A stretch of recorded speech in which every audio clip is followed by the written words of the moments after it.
do it live. We'll handle in post.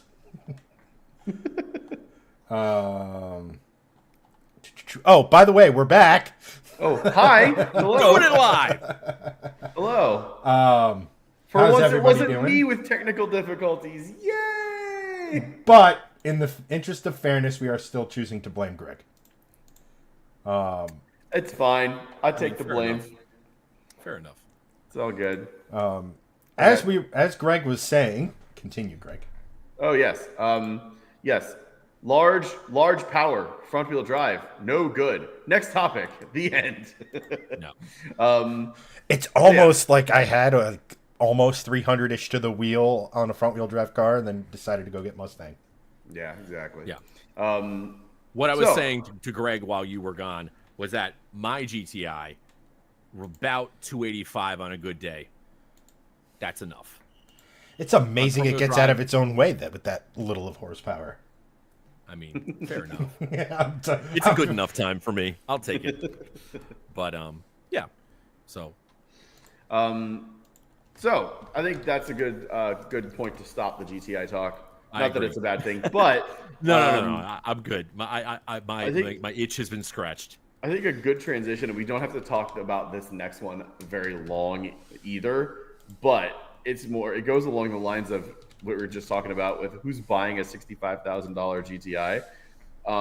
The Cadillac Celestiq link that you sent, Andrew. Yeah.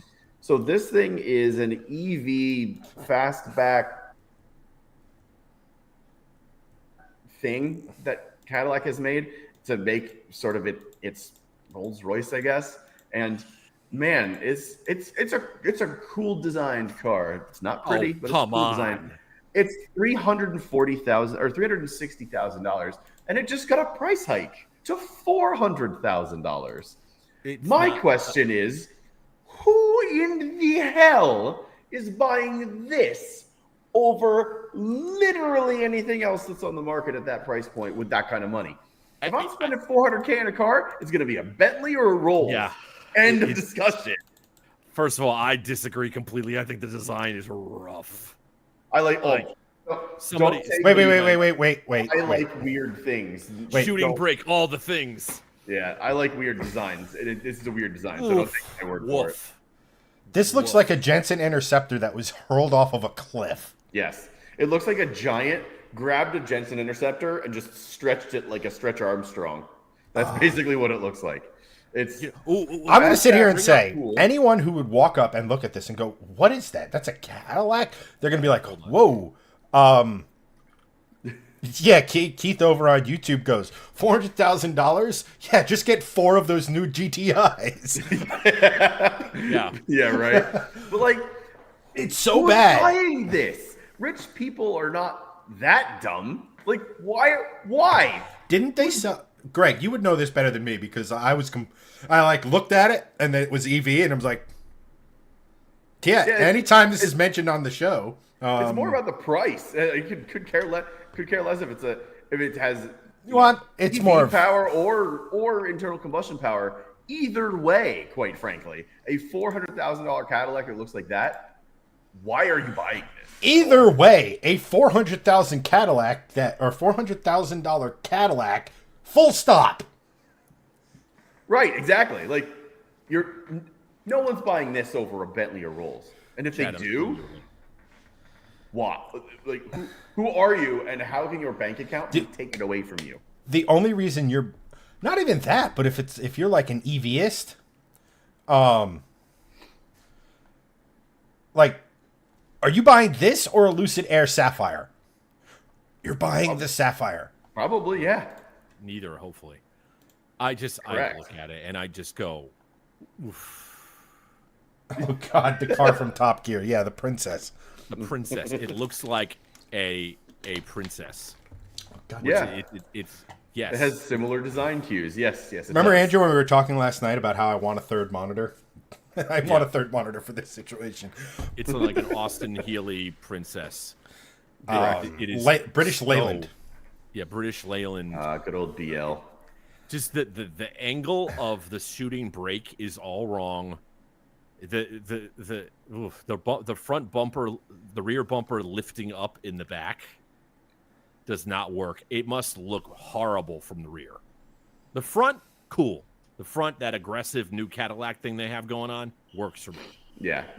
But the whole shoot, if you made this, okay, here's what would make it work for me. If you made this more like CTSV, more square back, now I'm in. Yeah. I mean, I could see that. It's It's still the shooting $400,000 brake is too fucking aggressive. Cadillac. Yeah. No matter what way you design this thing, it's still a $400,000 Cadillac, and no one should be buying this. Right. Yeah. Period. They should not have this at all in a lineup. This is not a thing. Go buy a Bentley. Go buy a Rolls. End of discussion. I gotta be honest. I keep forgetting this thing exists. Same. The only reason I remembered this exists is because it was in some other article talking about something that had absolutely nothing to do with this car. And I'm like, oh, I forgot. They made that. Why? I just saw it on the article, and I'm just like, woof. I forgot what that car looked like. So in summation for this short one segment, don't buy that car. Ever. No one ever should. Yeah, I agree with what you said, Greg, which is like somebody should change the password for your bank account. Mm-hmm. Like, yeah. Yes, you do not deserve that money if you're using 400,000 of it to buy this.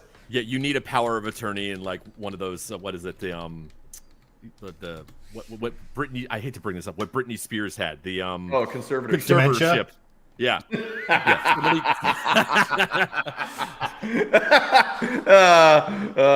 Somebody needs to control your money if you're spending your money on this. If you're buying this, you need to get dementia. No, that is diagnosed finished. Oh my god, that's hilarious. That's the end of the dementia test at the doctors. It's like, what do you think of this car?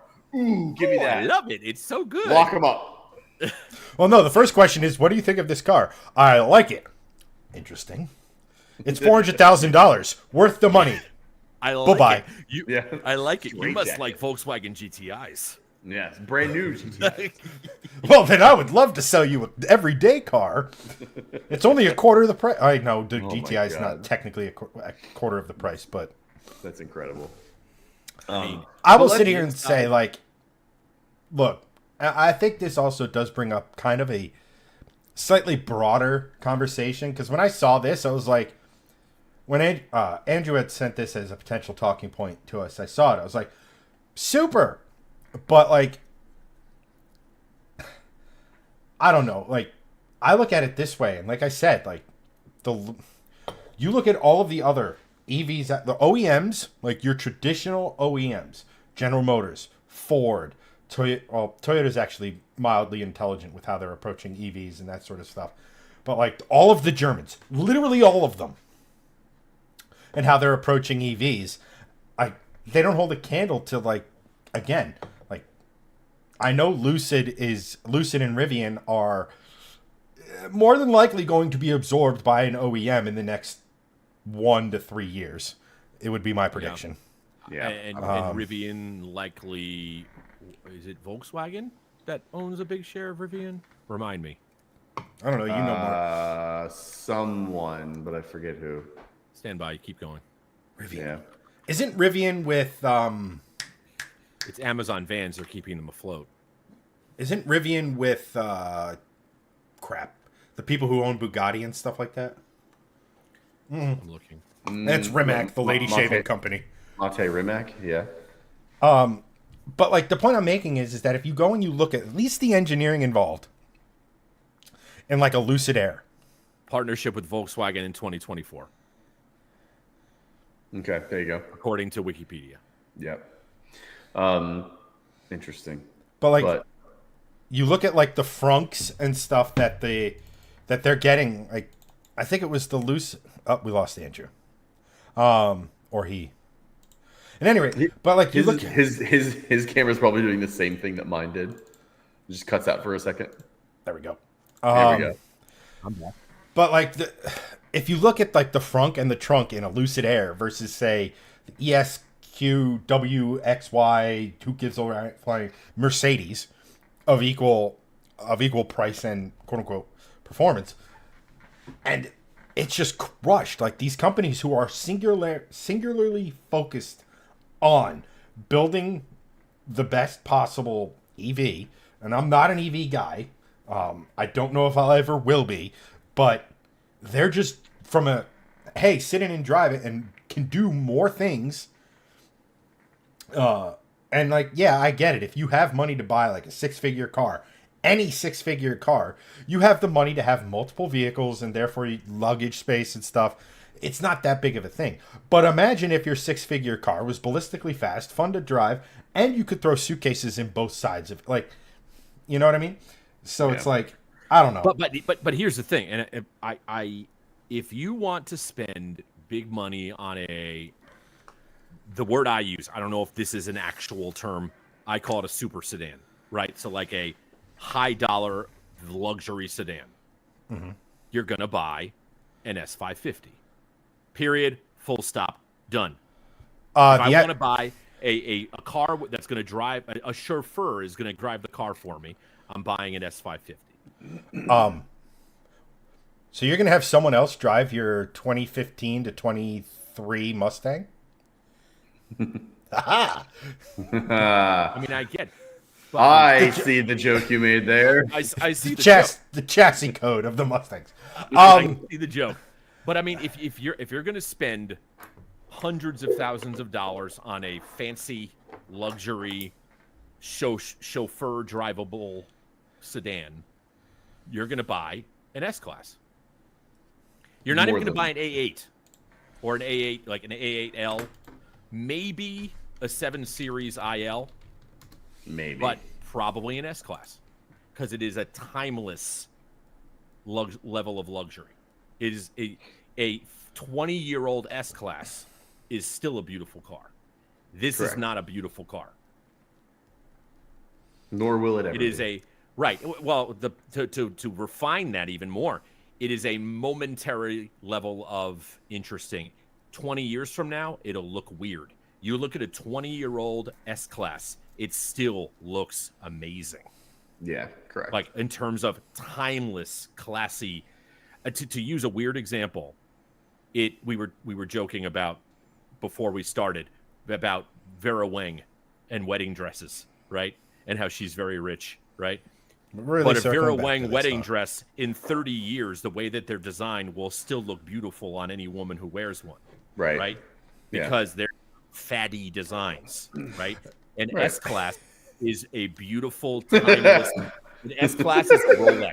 There's an analogy that makes perfect sense. Is just going over our demographic. I'm just like, I know. Okay, wait. This was a layup for Andrew. This was a dress. Andrew. This was a layup for you. That you could have easily said Volkswagen Golf. No, it was a layup it's for better you. Than that. But here's the thing: it's better than that. Newsflash: Andrew prefers Vera Wang wedding dresses to styling of Golf GTI. There you go. Okay, good headline. Much better example for people in the audience. It is a Rolex Submariner. There you go. Right. Car people love watches. Agree. Right. So a Rolex is a timeless design, right? Regardless of whether we afford to own one. Your old man could have your great grandfather's Rolex, and it's still cool. Yeah, and it still looks like it would be made today.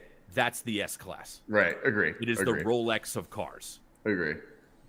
Yeah, but that's why the Cadillac is not cool. Stamp on the end of this: ain't nobody buying this thing, and if they are, please take their Chinese ship. Yeah, dementia, conservatorship, end of topic. But let's talk about something that you can afford, because there is something and something you can actually buy coming out of SEMA, which is basically non-existent ever. So Ford, we all know that like the mini truck craze is coming back, and it's been back for a little bit. We have the Maverick now. We have the Hyundai Santa Cruz.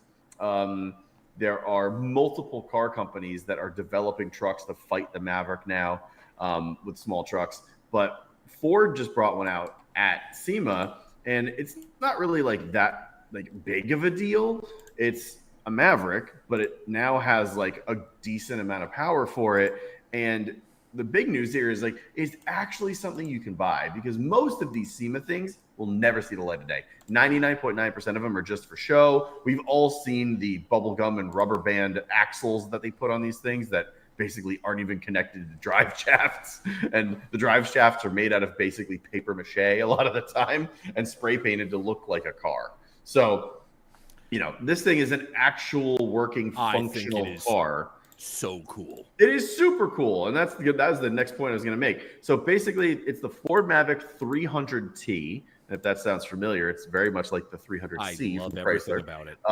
But essentially what this does is it takes the EcoBoost's inline 4 that the base model has, which has 238 horsepower, 277 pound-feet of torque, and turns it up to 300 horsepower and 317 pound-feet of torque, which is awesome. And it gets the 59 millimeter turbo from the 2.3 liter Mustang EcoBoost, which is awesome. You also get a Mishimoto intercooler.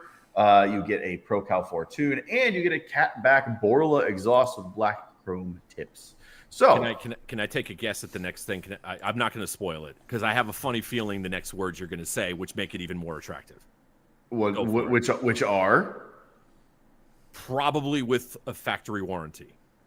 Oh yes, the turbo kit is intended to be 50 state legal and comes with a 3-year, 36,000-mile Ford Performance Parts warranty. I am more into this than I am the new GTI. This is fucking cool. As you should be, because this is cooler than the new GTI. But there's a caveat. It must be installed by a Ford dealer or an ASE certified technician to honor the warranty. So basically just bring it to a Ford dealer and they'll slap it on for you. Then if it breaks, I have somebody else to blame. Perfect. 100%. And you get a warranty. But it's designed to be used on the 2025 Maverick. All-wheel drive in XL, XLT, and Lariat trims with the 4,000-pound towing package. But I can buy this whole package, right? Like this whole as a whole, the entirety of the package. Powertrain, but like the body kit, the whole 9 yards, I can buy as a whole car. The whole shebang is a whole car that you can get, and it's all dealer installed, and you get a Ford warranty with it. And quite frankly, this is cooler than the GTI because small truck, 300 horsepower. It's a GTI with a bed in the back. I was gonna say this is a truck GTI. That's exactly what it is. A truck Golf R. Yeah, really. Correct. Yeah, and you know what? This might be the single best utilitarian car ever. But here's my argument. It's a small truck with a bed. It's the 300 horsepower, all-wheel drive. You could probably take this to a drag strip and surprise a lot of people with it. You could probably take it to a track and surprise a lot of people with it if you get some good suspension components on it. You can haul some fucking mulch in it too. This might be the best car ever made. This thing is awesome.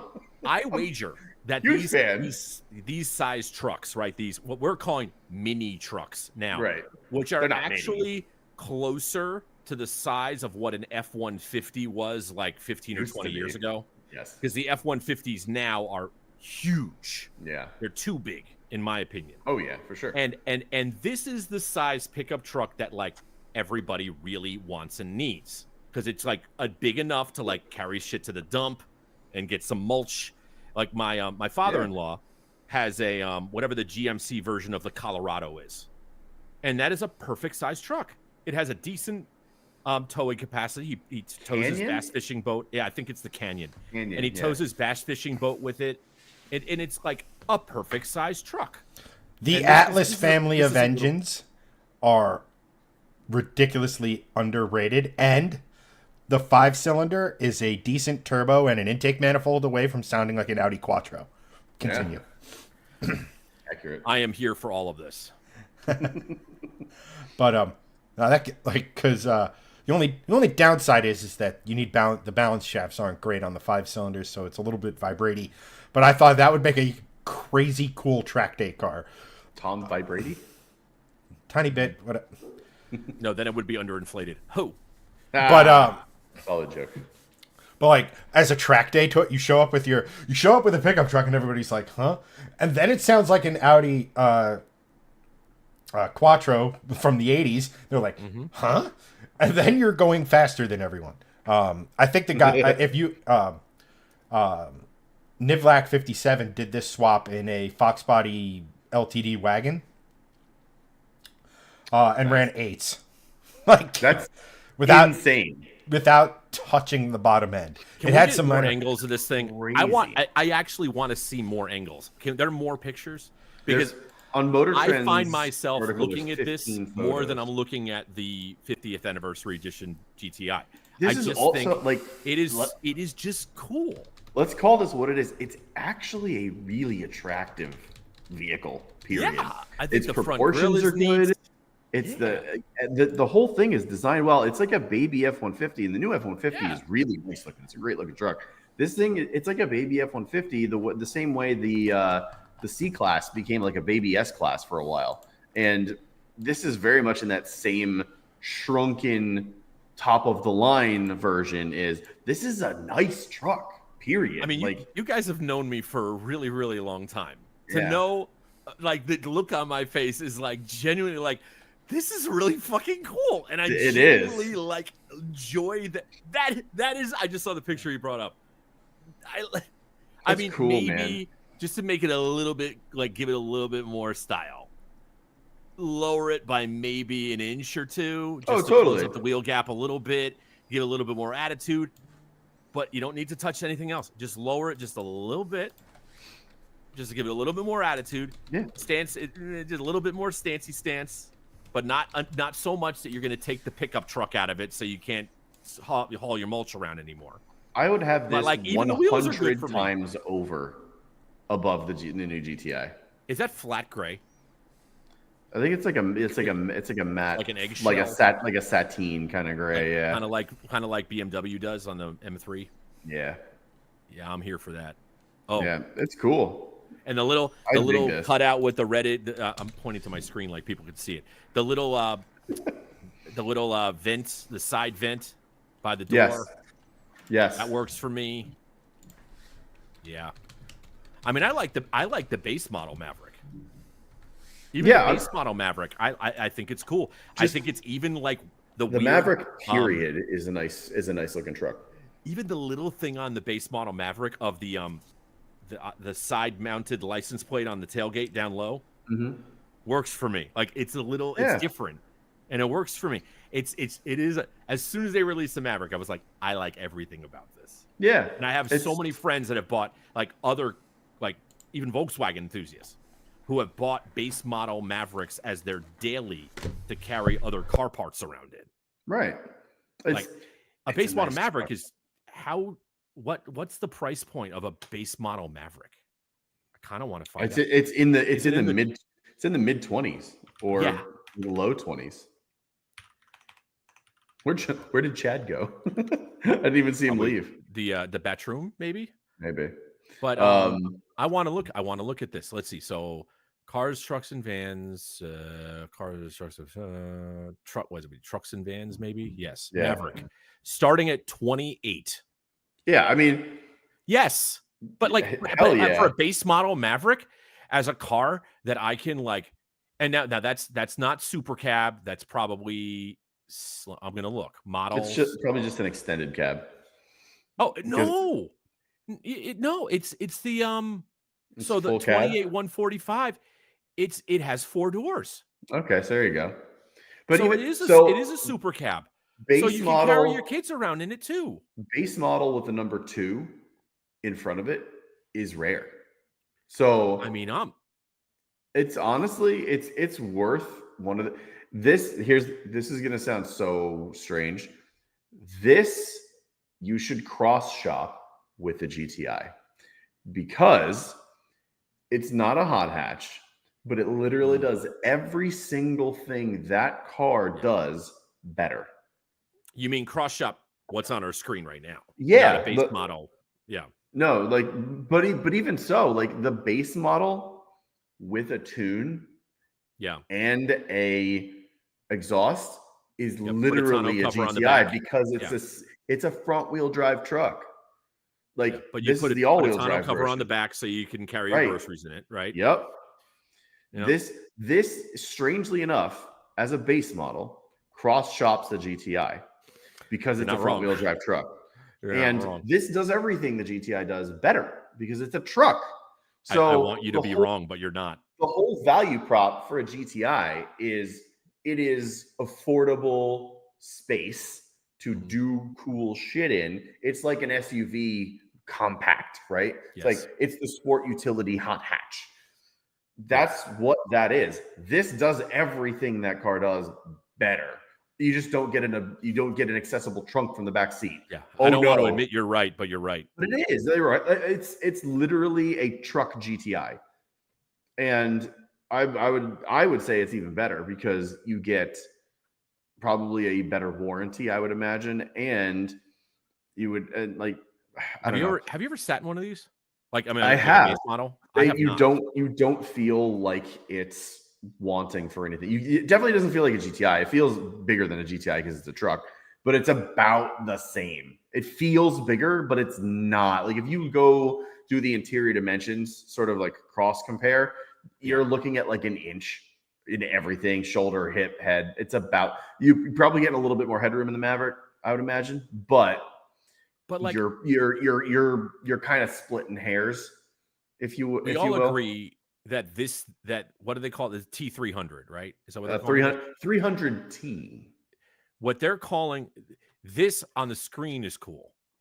But Yeah. I even think like Maverick XL, which is the base model, right? Yep. Which even comes with, and I'm here for this because I've seen them on the road in this trim, comes with steel wheels, not alloys. Yeah, Steelies. Steelies are great. No hubcaps. Yeah. It has Steelies and like it's silver Steelies, which I am here for on dope. that utilitarian truck at $28,145. So out the door price is going to be $30, give or take. Super hard to argue against. I mean, tax, title, and tags. I mean, Maverick XL tax, title, and tags is going to be about $30K, right? That's really hard to argue with. This is like literally a daily a truck GTI. Buy Greg, two of these. Yes. 150th anniversary. I knew exactly where you were going. Want one of these, even a base model like this conversation. I see Mavericks driving around the road, and I don't hate them ever. I think they are like nice. perfect little truck.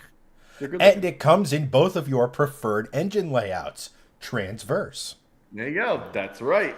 I do love an engine that's sideways for absolutely no reason. Oh my gosh, I will be back now too. You guys go ahead. But how you know you're over 40? You need to pee every hour. Yeah. Not so much that as much as the Is it a gruesome. Is it ZF 8-speed? CVT. Ew. CVT. Pass.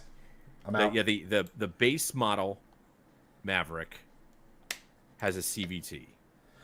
There's one with a beefier trans. I think that's the one that quote unquote can tow. Yeah, the base model has a CVT. And then XLT has a CVT. I want to see where it doesn't have a CVT. Okay, starting with the Lobo, which is like the Boy Racer model, has a 7-speed quick shift transmission, which I assume is a dual clutch. That's probably what they really mean, right? It's a dual clutch. Yep, and then you go up to the Lariat. The Lariat has a CVT. That's my only issue, man. No CVT for me. And forget performance. I'm saying in terms of shit braking, right? Well, and in terms of just driving experience. And then the Tremor, which is the highest trim they sell on the website, looks to me like it's the ZF 8-speed. Because if Ford says 8-speed, generally speaking, it's a ZF, right? Correct? I don't know. I don't know deeply enough of the handling. The rabbit hole we went down while you were gone, just to fill you in, is that yes, the 300T is cool. What we had on the screen is definitely cool, but it underlines how cool how cool and practical the base model Maverick is. Well, yeah, to the point that you made. 28 145, which would be about $30K out the door. It's like, that's a lot of little truck for $30,000. When you consider that your entry point for an F-150 is what? I mean, okay. Probably say you're 20, peaceful, I'm 20 looking at this. 28, probably still 28 grand. Models. Okay, back. This Ford website is absolutely awful, by the way, for the record. Ford, if you're listening, do better. Do Okay, better so on it's your about website. 10K more. The F-150 starts at 37.4. Which and by the way, the line between the Ranger and the Maverick, I'm sorry, the Ranger and the Maverick doesn't make a whole lot of sense to me. Like, I think the Maverick, I mean, I guess if you want ground clearance, you go with the Ranger. I would imagine that the Ranger probably has better towing, right? Well, it really comes down to Maverick is unibody, Ranger and above is body on frame. Body on frame. Yeah. Who cares? I mean, if you tow, you absolutely care. But the starting point of a Ranger is 33,350. Starting point for a Maverick is 28,145. So we'll call that, for the sake of discussion, $4,000. I think for $4,000, I'm getting the Maverick at a base level, as a base model. But we're not talking about, I'm sorry, we went down a rabbit hole. I think these smaller trucks are cool. And Yeah. I've actually considered buying like a Maverick as just like a daily driver, just to like haul shit around. It's attractive. And I wouldn't be saying this if we weren't over 40. 10 years ago, we would have kicked each other's asses for talking about base model Mavericks.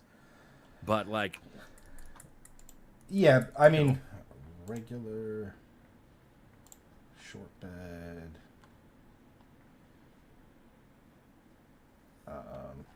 0 models available. God damn it. No, here's the funniest thing. I look at an F-150 and I look at, I would want regular short bed, 4-wheel drive, Coyote. And those things with some base, like you put a supercharger and stuff on that, bam, 10-second vehicle. Like, and that's why I've always said about the Mavericks, like I thought they're cool. I always thought it would be really cool if they took the Maverick and put the exact drive line. Probably not the exact drive line, because I don't think you want an overdriven rear diff in a pickup truck. But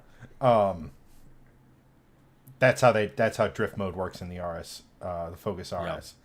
Yeah. But if you put a Focus RS engine and all-wheel drive in a Maverick, it would be an absolute missile. I mean, I'm sure you do the same thing, right? Whenever I see people driving around in certain cars, I kind of look at them at whatever car they're driving and go, was that a good car choice or a bad car choice? Like, there are car choices that I'm like, of all the options that you had, you chose that, right? like kind of like, let's take the most basic car choice, like a Econo sedan, okay? So you could have bought a Corolla or a Civic, which is the correct choice, right? Can we agree on that, please?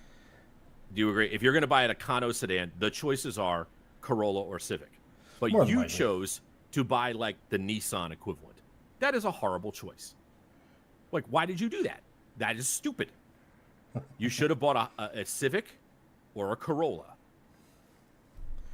Like, that's like, if you're 7-year-old, I don't if necessarily. you're our moms, right? If you're our mothers, and you say, "I want to buy a new car, son." If my mom came to me, now let's just assume they didn't have the driveway that they have. They both drive Subarus now. But if they had a flat driveway, I would say, "Mom, buy a Civic. Mom, buy a Corolla. Done. Game, set, match. Just buy this. You will never take it to the shop. You'll put regular gas in it. It will keep going way longer than you'll be alive." Not that I want mom to not be alive. I'm just saying that it will certainly outlive her. By the time that car dies, mom will be 100. You know what I'm saying? She could drive that car for another 30 or that car will go for 30 years if you take care of it. A Civic or a Corolla. So when I look at a Maverick, every time I see one on the road, I go, good choice. Like to that person, I am always doing a nod at them going, you know what? You chose well, sir. You chose well. Was that on your end? Yeah. That sounded like a short. Mm-hmm. Keep an eye on that. Yeah, if we hear it again, that was an interesting noise. I'm pretty sure it's my surge protector. It makes There was weird just a noise in his house that sounded like an electrical short, like a. Yeah. Not ideal, but. Is the magic smoke coming out? Is it? No, it does this. This isn't the first time it's happened, and I've looked and like, there's no signs of like, I should be concerned, so I keep an eye on it.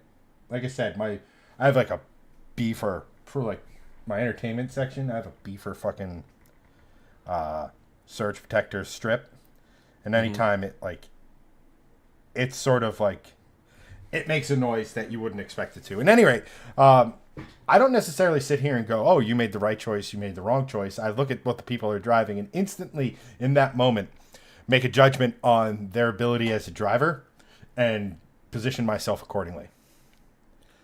Facts. And if they're driving an Altima, clear out. Part the Red Sea on the highway, Altima. And like, there's just so many other factors, right? Like, I mean, but at any rate,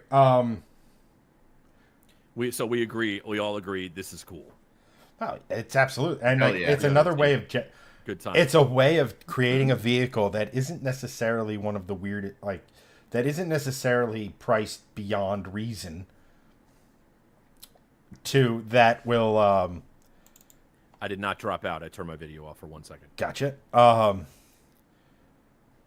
That fosters enthusiasm. Where you could realistically get one of the what you call it. You could get a top of the range Maverick for 40 grand, starting at 40 grand. Put this turbo kit in it, maybe be all in 50, and have a really fun, interesting vehicle, and still be $17,000 to $20,000 short of that ridiculous GTI we were looking at earlier, right? Like, there's a point of entry 100%. for there. It's a point of entry. Now, don't get me wrong, $50,000 is a lot for a car.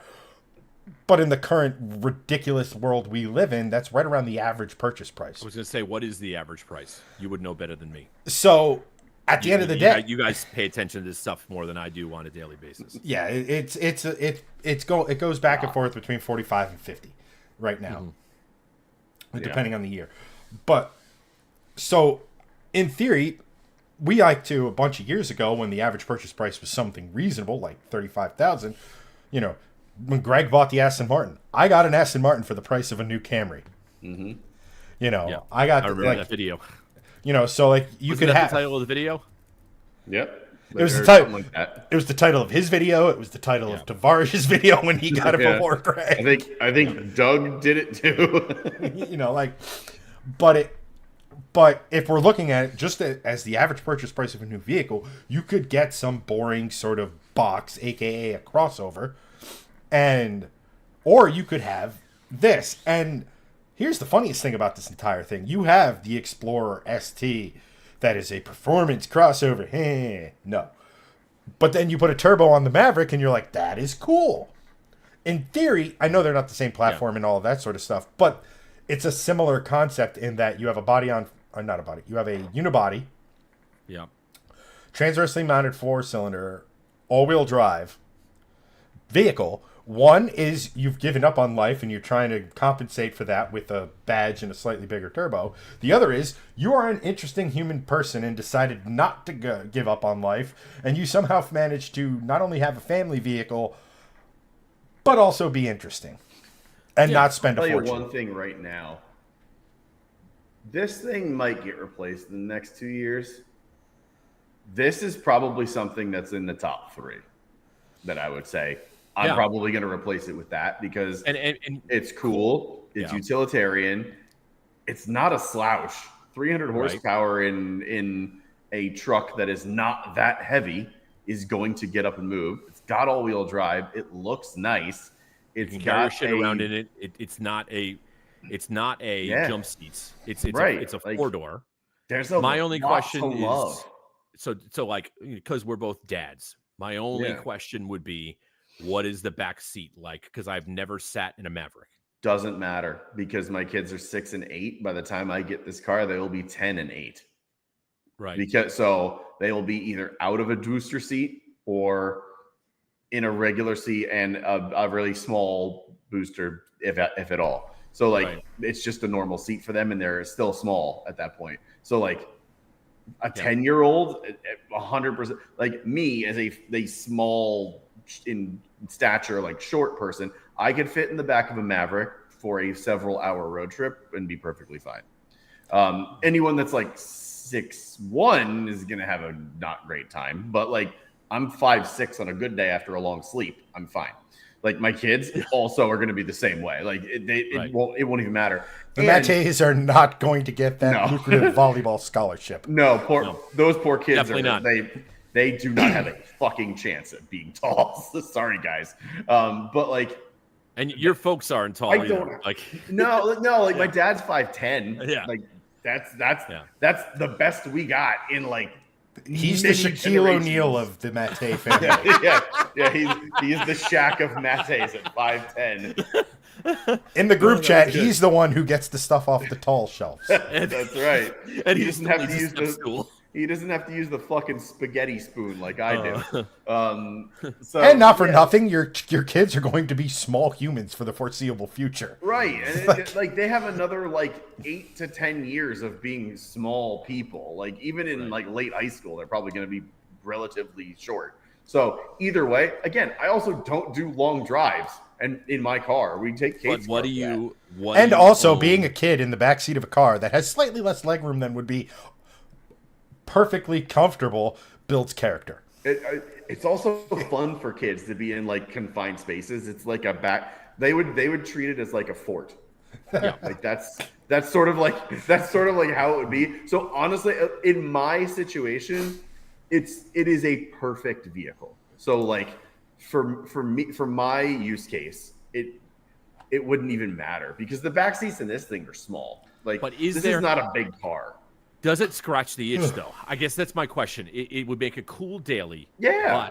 But do you have something else that is a more fun vehicle? Like my example, I have a boring daily, right? I drive a Tiguan, right? Sure. Which it completely unmodified Tiguan SE, just bone stock dad car. Okay. Right. Crossover SUV. I need a GTI in my life to keep me happy. Sure. Right? Because the Tiguan scratches 0 itches. It's enough. It's 184 horsepower, all-wheel drive car. It's enough to get out of its own way, accelerating onto the highway. That's all it's good at. It gets 30 miles a gallon on the highway, which to me is decent. But I have to have another vehicle to keep myself happy. Right? Do you need another vehicle to keep yourself happy with the Maverick? I guess that's my question. Is it cool enough and interesting enough to make you not want a second vehicle that is more fun? No. Air quotes. No. If that's the criteria, then the answer is no. But here's the thing, like, what is going on? Is that a bug or is my power like flickering? I think my lights are over here going like, bloop, bloop, bloop. I'm like, okay, maybe this wind might knock out my power very soon. Quite frankly, no. Like, unless I turn this into like some hot performance truck, it's not really going to scratch any itches. With that said, though, like, I'm also like being realistic here. I'm probably not going to be in the position to have another performance machine until my kids are in college. So the other side of that is like, or maybe not in college, maybe when they start driving or getting rides from other kids, so I don't have to chauffeur them around everywhere. At that point, then it can be considered to do a performance-focused thing, like, you know, a Challenger with the 2+2 with the backseat really doesn't matter because you're only going to carry one passenger, or like a 911 because you have like, you know, it's the 2+2. No one's going to use those back seats. Like that sort of vehicle, like I could get away with when they're in like, I'd say like sophomore, junior year of high school, because at that point, again, it won't matter as much. They're getting driven around by friends, or we just use Kate's car for that kind of thing. So the interim car in that sense is like, I have this now. The Maverick then takes that block of years, and then when that happens, 8 to 10 years from now or whatever, however long it is, then that's the performance daily sort of or area I would probably be occupying. I don't necessarily need a second car though, in that sense to really like have fun, because I could still, again, like what Chad was saying, or I think it was you, Andrew, actually was saying, like, you just drop this car by an inch or two, put some stiff suspension on it, and it's probably going to perform very well on a back road. Yeah. The only thing that, and the Tiguan is not a car I want to modify, so that helps, right? Right. It would not, is that anything you do to a Tiguan, or any daily for that matter, like a car you carry your kids around in your groceries, you got to be careful. And I know I'm speaking so practically right now, but we're not 22 anymore, right? You lower the car too much, it's difficult to get in and out of the gas station with the dippy entrance on Route 10 somewhere, right? Mm-hmm. It makes the car less practical, right? The GTI is a great car to drive, but I can't go to any gas station I want in it, because if the entrance is too steep, I'm ripping my front bumper off. Right. It sucks at being it's a lot of fun, but it's horrible at being a car anymore because it's modified. The Tiguan does car things very well, but it's not fun, right? Right. I think the point you're making, just to say in a different way, is that this Maverick, even in stock form, seems on the tin like it can do both. Yeah, I agree, because it'll have a little bit more power. It doesn't have a horrible approach angle. That the only issue I would have is, what is the point? I would be super careful about lowering it at all, because you want to make sure it doesn't take away any of its carness and being good at doing car things, right? Right. Because as soon as you do that, it's not a daily anymore. I don't think it would, honestly. I mean, this has enough ground clearance that if you drop it by an inch or two to take away, fine, probably. Yeah, to take away some wheel gap in the arch, I don't think that's going to really be too detrimental. You're taking it, think about it, you're taking it from a Subaru Outback sort of ride height to a Subaru Impreza ride height. Yeah. And I don't think you're going to have a bad time with approach angles or anything like that if you're doing that with a Maverick. So, I mean, I really think that this is something that I would very seriously consider as a next car after Ford gets it. Overall, I never thought I'd be saying this, but like right now, and Chad's self is smiling, like especially right now, Ford gets it, and all around. Like I think the Explorer is a great car. Like the Explorer is a great car. The Maverick's great. Like they're light truck and SUVs and stuff like that right now. They get it, man. The styling is good. Yeah, You've got like the interiors are nice. Like they're good. Yeah. And Ford went through an awkward stage for a couple of years, but right now, man. Well, I think they're buy a Ford. I think they're championing a lot of what cardom is. They have good trucks. They have they're keeping the V8 alive. They are pushing the manual transmission still. They are innovating in different ways. Like Ford is definitely a company that, recalls aside, is a very good company for cardom overall, because so many car companies are going in that sort of tunnel vision of just future. Is like, hey, we got the present to worry about. I feel like Ford is very much future forward, but also thinking about like what people want now too. Yeah. I mean, Chad, thoughts? I mean, the only car they make is a Mustang, so really? Yes, but it's still there. That's the point. Right. I mean, let me put it to you this way, right? So, if you're buying domestic right now, you're probably starting with a Ford. Yeah, I agree with that. If you're, oh, what just happened? I'm good. No, my Streamlabs disappeared. Come on, Streamlabs. You only got to make it through another 23 minutes or so. Like, you can do it. Come on, You can buddy. do it. You can do it. So there's a lot to unpack. Like, number one, I am just where we're sitting here talking about, like, you know, hauling the kids around, blah blah blah. And I'm just thinking of my father when I was a kid. It's like, Dad, I don't have enough leg room. Tough. Like, you know, Yeah, deal with it. you know, like, Crunch your Offspring. legs up.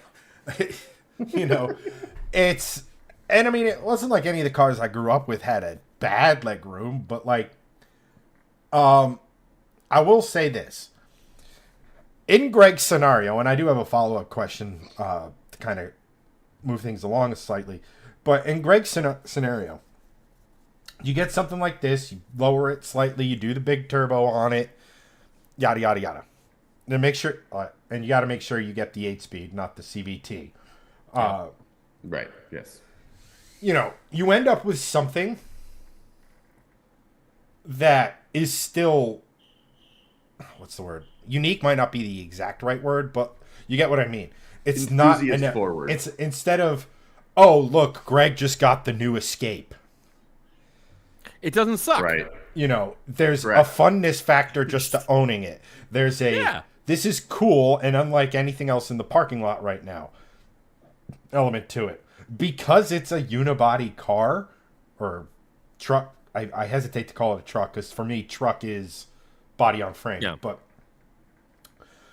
because it has car characteristics, meaning it'll probably ride better, handle better, and all of that sort of stuff better than your traditional body on frame pickup. So all of that means like you can enjoy it on a twisty bit, a back road. It'll make enough power to where it doesn't feel like you're not going anywhere every time you touch the accelerator pedal. You know, and it kind of, when we were young, slammed pickup trucks were kind of the thing, right? Especially with the cockeyed license plate on the tailgate. You got to make sure you had the crooked license plate molded into the tailgate. That was super important. But like the street truck thing, look at, you know, you had the Lightning, you had the Extreme from Blazer and pickup from Chevy. You had the SRT 10s from the Cyclone, the Typhoon, all that kind of stuff too. Yeah. Right. Like, so now we're like, this could be, if you did it the right way, the modern, because I saw a guy. Here's a guy channeling my inner Chris Collins. I mean, it is a bit of the what's old is new again. You know, just you know. Well, that's it. Like trends just kind of ping pong back and forth, right? Like it is what it is. It's, you know, okay, this is old enough to where my parents didn't do it. To use a great example, can you bring up a picture of the back of the current Volkswagen Atlas? The back of the current Atlas. Does anybody remember what the back of a Mercury Sable looked like in the early 90s, late 80s? It had all the way across lights in the back, right? Like the turn signals, and then it had the reflector in the middle with the license plate down low, right? The back of the current Atlas and some other cars too have a little bit of that going on, right? So even the styling, a lot of that, see, look. That is with the Volkswagen logo. It has hard. that all the way across. But my point is the design language is very late 80s, early 90s. As soon as I saw that, I'm like, that looks like a Sable from 1992. I guarantee you the exterior designer of this played Minecraft. Yeah. Sounds about right. And by the way, that car sells like that's hotcakes. hard. It is one of the biggest competitors to the Explorer. I mean, the Atlas driven exclusively is by the murdering it blind right now, and it's made in the U.S. That's made in Chattanooga, Tennessee. Chattanooga. So it's pretty cheap for what it is. It's the same price for the sake of discussion as an Explorer. It is a very close competitor to the Explorer. VR6, by the way. 3.2 liter VR6. 3.6. 3.6 liter VR6. You can get it with a 4-banger too, but Interesting. I digress. But what's old is new. That was the only point of me bringing this up, is that Right. the design language of trends are definitely shifting to what they were when we were kids, because we are now the median age car buyer. Quite Right. frankly, we are. They're infusing a bit of nostalgia. So in what you're design, saying whether is we that know it there or was not. a board meeting. Yep. You think? Bear with me for just a moment here. There was a board meeting where people are like, Get okay, this off the screen. This is not what this is about at all. Get this off my computer monitor right now. Sorry. so for the Volkswagen, you're telling me there was a board meeting and they go, okay, all of these old Gen Xers, young millennials, there are The targeted. American Gen Xers, they really like the reflectors that goes all the way across the back. We want to do a bit of retro design. We make it look like a Mercury Sable. That's from my the point. early It's like like they looked at it and they could have gone, okay, what's in our back catalog? No, Mercury Sable. You mean the Taurus with a body kit? Yes. Yeah, with the reflector that goes all the way across the back. Perfect. Axel, ship it. Maybe it wasn't that difficult to make the entire European continent not speak German. Actually, not to get completely sidetracked, but it was that quote unquote over German engineering that paid a lot into their downfall. That and, other things about them being idiots and such. But yes, mini truck. What's old is new. 100% agree. I'm getting you back on track. Yeah, 100% agree. I But would the very thing with much the love thing to with buy these this. things is, there was like I said there was a guy who did, I forget the transplant. I forget, it might have been a 2-liter. It might have even been a 2.3 out of like an Escape or something. I forget the exact car it came out of, but it's basically part of the same mother engine family. So it's a relatively, in modern cars, a relatively simple swap. There's no such thing, but it's not like he was out there fabricating for a millennia to make it work. Right. Didn't have to make a metric crap ton of horsepower and was in the 11s. Yeah. And seeing as how Greg likes all-wheel drive cheater cars in the quarter mile, after his one and only time in a manual and it not going well. Well, in my defense, that clutch was very sketchy, and we don't know if it was new or not. But, again, before we move on to whatever the heck Greg wants to talk about next, it's a type of vehicle that is fun, and it can tick a lot of boxes without, it can do responsible adult stuff. It can do the dad stuff, but it's not giving you haven't given up hope. You haven't sold out. You're not going, well, I guess I'm getting a CRV or whatever. Yeah. And I think this is in that same vein of X3M, X5M, in that same vein of just like you get the performance aspect of it, but it's like, oh, you don't have to, to your point, Chad, you don't have to give up on having a performance oriented sort of vehicle, and that's sort of where this is going. I think what's interesting is that the era of 40-year-old now is different than when our dads were 40. Right. We quite frankly, for example, what clothing did our dads wear when they were 40? Khakis with a polo. Right? Even on the weekends when they were casual, they were wearing responsible clothes. We wear graphic tees and t-shirts, right? Because we grew up in that generation. So that's casual clothing to us. Okay. Mm-hmm. This car fits our idea of what we want. Adult fun. We don't want a stuffy Buick LeSabre of a car for our dad car. We want this. Right. I know my example is a little bit weird, but No, you think about the cars that sort our of accurate. dads drove when Yeah. we were younger, and they were not interesting at all. I mean, my dad drove a Volvo 240, okay? Which Yeah. even when it was made, there was nothing interesting about that car. Nothing ever. Okay? I mean, our dailies from when I was a kid was a Jeep Cherokee and then Explorers until I could drive. yeah. Then You it was guys more had a lot of Explorers. Explorers. I remember that. Yeah, like that was it. It was like, okay, well, here's your car. The end. it But was, I mean, like, Isuzu Trooper, Volkswagen yep. Fox. I remember the Trooper. It was a white Trooper, right? tan. White or was it Tan. tan? I remember Yeah. the Trooper. I remember It the was, tan Trooper. it was legitimately dust-colored tan. Yeah. But I think By design, so no washing needed to be had. Oh, Yeah. Dad didn't get the memo on that one.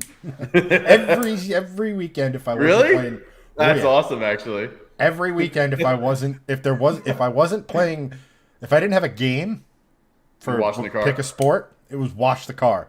Yeah, that's Middle- why you buy a dust-colored car, so that you don't have to wash it. Or that's why you have kids, so you don't have to wash it. That's true, actually. I have trained my two to really enjoy washing their scooters, so I'm just gonna be like, next spring, I'm gonna be like, let's see how you deal with a sponge. without dripping it on the ground. Yeah, no, Dripping it on the ground. on It's the like, ground. Stop. Dad, I'm washing your car, and all of a sudden you just hear. Yeah, no, they do know that. I've taught them well with the rags and like if you drop it on the ground, drop it on the ground, it's a wheel rag. it's The done. end. Yeah. You use it for the wheels and then you throw it away. But yeah, I think this car, the 300T specifically, something like this, like Greg was saying, like Chad was saying, I think that it fits. It works. Everything about it works for like us, because we are the average generation, the average age car buyer right now. Like we are 40-year-old, 42-year-old men, right? We're all 42, I think, right? Close. Greg is 41, I think, but I'm 41. And we are like right in the middle of Fetus. your average car buyer. We all three of us make decent cash, right? And like we're fairly average in terms of our income and our age. And I think that the fact that this is attractive to us, even if we weren't car enthusiasts, the fact that the Maverick period, forget even the 300T, is attractive to us. Okay, Ford, you're doing okay. This is good. I like it. there's a reason others are copying it. Right? There's a reason Toyota's looking into one. There's a reason. I read an article a while ago that I don't think Chevy's anywhere near the like having a thing to show, but like everybody's considering doing this. Right. I mean, the only thing that Chevy or GMC has is the Colorado Canyon thing, right? In terms of a smaller truck. Right. Well, as for the sake of this, the midsize. But one thing I did want to kind of touch on, just as we have we're winding down here. Greg, you said that the Maverick would be in your top three. What are the other two? Say. I mean, another Volvo, probably like the updated Polestar. Just because as they age a bit, they're going to come down in price. They're cool. They're beautiful. They're beautiful. Like just they are objectively a beautiful car. Like I think an all-time top 5 best designed wagon ever. I think they're staggeringly gorgeous, quite frankly. And they have like 440 something horsepower to them as a hybrid system. It's pretty cool. And they just get up and go. Big fan of those. Or a small SUV, performance-oriented SUV, like a used X3M, that could do a quarter mile. I like that idea. Like that also like ticks a lot of boxes for me. It's got the space. It does a straight line very quickly. Like an X, it's not the sexy choice, but like the X3M does the quarter in the same time. At the same time an F-Type R does. Like that's actually pretty sweet. So like something like that, like those three sort of areas, like small truck, another wagon, or a smaller SUV would be right in that wheelhouse. Kind of like performance focused SUV would be right in that wheelhouse. Maybe not those exact models, but something like those 3 cars. Interesting. Andrew, yours. Yeah. One caveat question: does it have to? Is there a price limit, or does it have to be my family car? I guess it's two questions. So Realistic daily to fit my life the way it is now. Right, we're not living in fantasy land where you're like, you know what my perfect everyday daily driver would be? And not fantasy money either. That's my point. In the current situation, in your life, and you have to replace the Tiguan and the car payment that I could afford. I'll preface this: the current environment you live in economically, you have. In other words, I have to drive it in the snow because I live in New England. It has to check my box. The GTI is gone, and the Tiguan is gone. What are you getting to replace? It scratches all of my itches and fits into my life. Mm-hmm. Got it. I think used X5, just because I like it. I think that if we're going on this super mega practical lower end, I have trouble not liking the CRV, the current model year. I think it has a X3 appeal to it. It has that longer nose. I like the design. I like the front. I like the rear. I think it is a very good looking practical car. It checks boxes. It gets good gas mileage, and it's reasonably priced. I know it's not cool at all. There's nothing performance about it. And I think they make one of their, what is it, how to call it? Their Black Series. Yeah. They have. There's nothing Black Series about it, but they have like a luxury sport thing. Yeah. And I've seen one, and they make a CRV, and it looks okay. I know CRV, not cool at all, but they're really. I'm not picking any Volkswagens, by the way, intentionally. I think I would not include, for example, a Q5 on my list. Not a fan. Okay, I don't like the way they look, and mechanically they are hell. No, thank you. Okay. I don't know. Yeah, so CRV, X5 because I've always liked them, and I think I would go. If we can go on the higher end money wise, the A6 Avant, the with the S, what is it? RS6 Avant, the wagon. I mean, yeah. I mean, it's crazy money. I mean, it's not $100,000 car, but. No, they're getting into the 70s now. Okay, but you had one in there that was a higher end one, right? Me? I mean, like the X3M. I mean, I think that's probably the highest end one on the list. I mean, RS3 Avant would be a little out of my at 70,000. That's out of my price range. But I'd say the Volvo and the X3M used are probably very similar in price, I would imagine. But yeah, I mean, they're both sort of higher end. If I like the I like the CRV. Just because it's stupid practical. Yeah. I like I'm sticking with those choices. Even though I think the RS6 Avant is that is too expensive for me. I wouldn't spend that much money on a car that you would? On that car? Yes, very much, yes. I've wanted a large, hot wagon since I existed.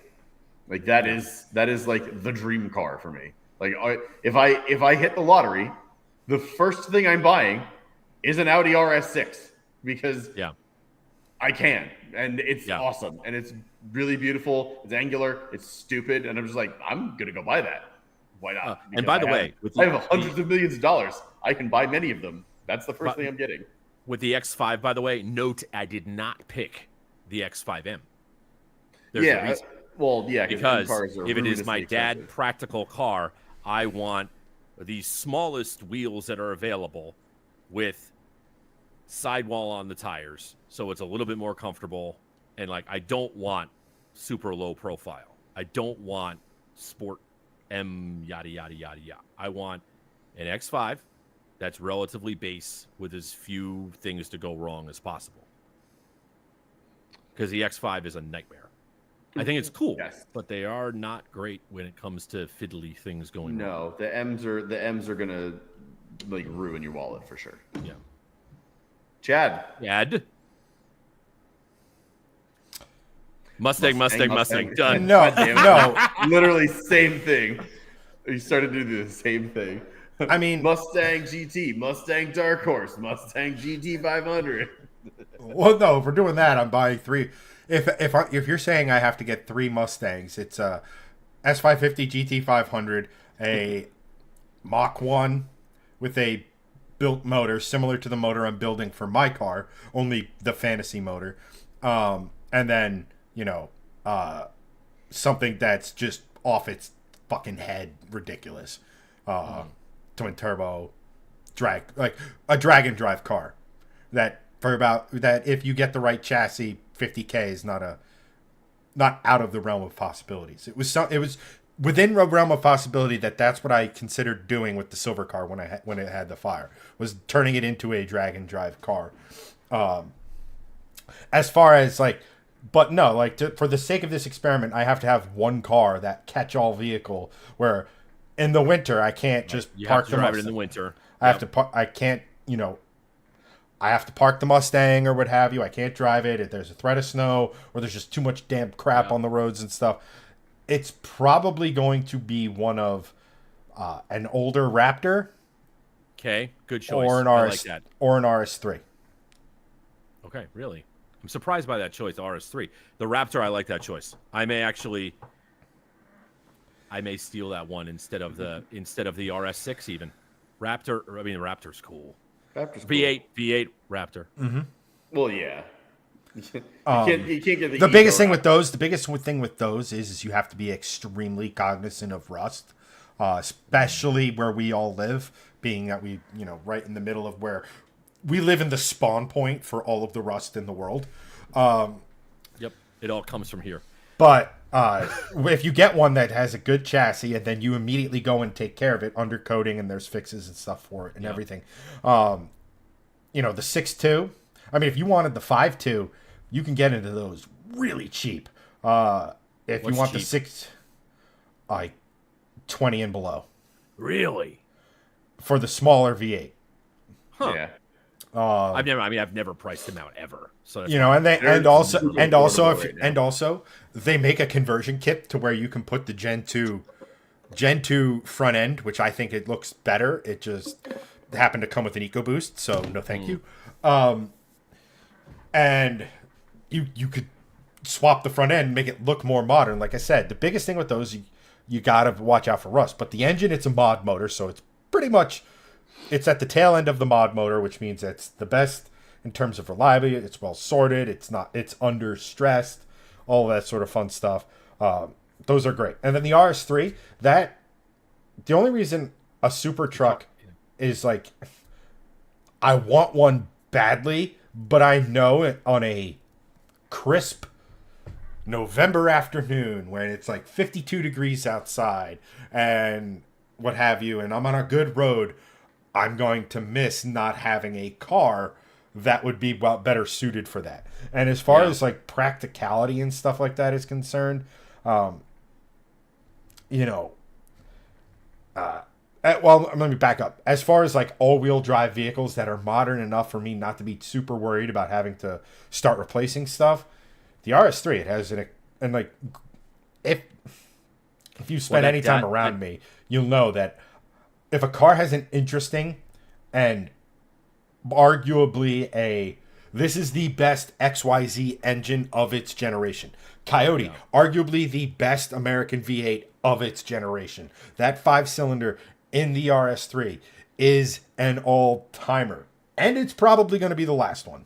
Well, all-timer in terms of being cool, but the Daza engine specifically in the Volkswagen Audi community is known for being reliable. It is as reliable, to be nerdy for a second. If you know anything about Volkswagens, you know about the 4-cylinder ABA, the original, the 2-liter ABA engine code from the 90s, from the Mark III days. You could literally probably shoot it with a 12-gauge shotgun, and it's going to keep running. It's just going to go, right? That 2.5-liter is very similar in terms of its reliability. It just goes. Whether it's the non-turbo version that they put in the Golfs and the Jettas from the Mark VI generation, or the Daza that has the turbo on it. It is so reliable. It is timing chain. It just goes. So not only is it fun, not only does it sound cool, it's actually it's just a great engine. Total package. It's just a great engine. It's basically it is very similar to the VR6 in terms of the overall design. Very similar. That's awesome. So I'm on board. And so it was the Raptor RS3. Was there a third choice? Probably. There's not a lot that like the Falconbird. yeah, right. Like 'Cause those are again, two solid choices if I I didn't have think to about. if I have to have a vehicle, I don't have a vehicle I can go and hop in when weather's bad, like we've talked about. Like I don't know. I'm sure there's other stuff like all-wheel drive stuff out there that might, but like if we kind of go through the brands, like Ford, that would have to be like an Focus RS.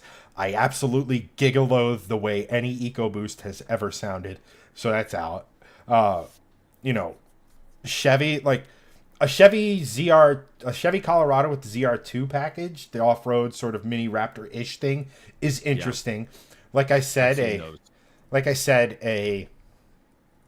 like a Colorado or a Canyon that's been built to handle with the suspension kit is also something that's kind of interesting. But then again, I don't know enough about those cars to know that even if we don't give it retarded ground clearance, like I don't know, maybe the engine pan or the oil pans in that thing just get ripped off and stuff. So I don't know. Like I'd have to think about it more, but like right off the top of my head, it'd be one of those two things because they're very similarly priced and they scratch an absolute itch and they're not woefully impractical. I know you're not looking for my approval, but they're very solid choices. I can't argue with either one of those. Like they're just good all around. I mean, there's nothing bad to say about either one of those cars. But it's good. I like it. But on that note, first and foremost, I want to thank Andrew for taking some time and hopping on. Yes. And not only giving his time to appear on the show tonight, but also helping us test some tech things in the background of stuff that you guys don't really see, which is very appreciated. I feel like I've become one of the in-house nerds behind the scenes. Yeah, definitely, yes. Yes. Yeah, you're tech support. Yes. Right. The bill's in the mail. I'm moving. Oh, we've suddenly moved. Which is a very real possibility for me in the next 2 months. I was just going to say, Chad might actually move in the next quarter of the year. Yeah. Just address it to current resident. Yeah, right?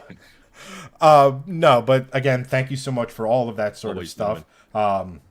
But for this show, that's going to be a wraps on that. And to send us off, Greg, dad advice of the week. A go. I'm not prepared again. I don't have any. How are you not prepared? We've been doing this as a shtick for fucking 6 months. Oh, how about this? Andrew, you are a dad. Oh, you're passing the buck. What dad advice? Tell me you're in middle management without telling me you're in middle management. You, new guy, you take care of it. I'm just trying Dad to synergize. advice of the week. I'm just trying to synergize. Yeah, you can use all the big words. Take that word and shove it up your ass, corporate America. My God. Yeah. Wow. Yeah, I got to circle back to the advice. You know, here's my dad advice of the week. I like this one. Especially with Halloween having just passed. Whenever you can just say yes to your kid. Like, if it's not going to hurt them, if there's no harm done, and you can think of all the reasons in the world to say no. Just say yes. Like a silly example. I'm not going to say your name, but honey, what do you want to be for Halloween? I want to be a princess unicorn. Do they go together? Not really. Okay, so princess unicorn dress with a unicorn headband with the horn. She's a princess unicorn. Okay, honey, great. Princess unicorn. Say yes. Can I have another piece of candy? Sure, because you don't need a lot of candy the rest of the year. So it could be. My point is, it could be anything. Like, right, son, no problem. Yes, enjoy yourself. Right. Yeah. So rather than be the parent who says no all the time, be the parent who tries to say yes whenever it's appropriate, because you don't have to be a stick in mud all the time. Because I think as parents, it's very easy for us to say, no, don't do that. No, stop. Right. But I think that when you can say yes, it's a good thing. Agree. Philosophical as hell, but there it is. Very much yes. Fantastic. Thank you for that. And with that, we're going to wrap. And we will catch you guys next week with the show. But take care, have fun, and